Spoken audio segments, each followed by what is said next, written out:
Hi guys, Nick60 here, coming to you with a first look comic review. This is for a relatively new comic, Flight of the Binturong.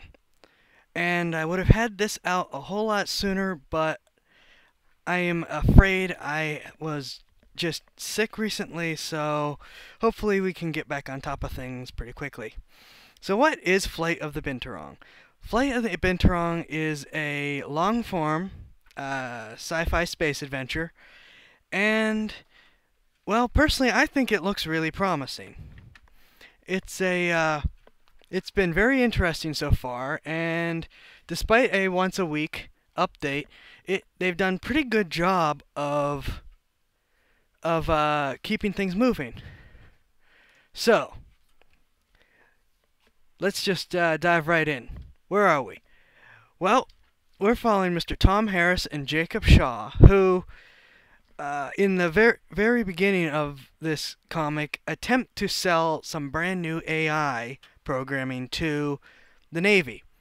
Here's the problem. When they put in for the contract, apparently the big name do everything mega corporation called NavCorp decided that AI looks like it's pretty good. So they stole it, copyrighted it, marketed it as their own, and then got these two thrown in jail for stealing, quote, NavCorp property. We don't like these people at all. 3 years later, main story of the comic takes place. Mr. Harris and Mr. Shaw have been joined by Sam Avery and Chen Salcida. I hope I pronounced that right. I apologize if I didn't. Who now serve aboard the Binturong, which is an aging repair ship. Now, the backstory is that these ships were once the mainstay of, well, fixing ships. That sounded better in my head. Basically, anytime a starship would have problems, one of these repair ships would scurry out and fix everything. But this new AI that NavCorp has, quote, NavCorp has presented allows for self-repairing starships, meaning that these old repair rigs are slowly but surely dying out. However, the Navy's latest and greatest starship, which uses this AI, as best as I can tell, or I guess anyone can tell, the Navy's been pretty guarded about it, went nuts and took off. And the reason for this seems to primarily be NavCorp doesn't actually know how to use this AI they stole, Karma. So the Navy and NavCorp show up to the Binturong, chartering the crew to find and repair this ship. Now, their declared explanation is they're the nearest ship there. Seeing as how this lady was here and she knows what happened, I'd probably bet good money it has something to do with the fact that they know that these are the only two people who actually know what this AI is. I could be wrong, but that's my current bet.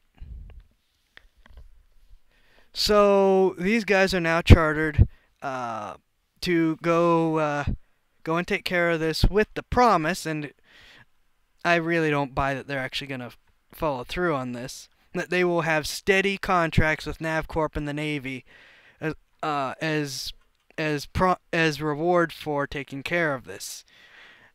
I highly doubt that they're going to follow through after the track record we've already seen, especially with the latest page, which seems like the Navy themselves have portrayed NavCorp in some way.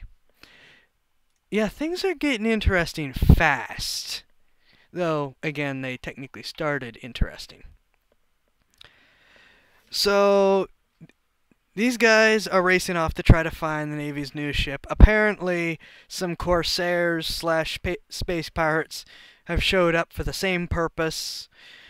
So now it's going to become a race / fight / who knows what to try to get their hands on the Navy's shiny new ship, which, in my personal opinion, could probably do to be trashed.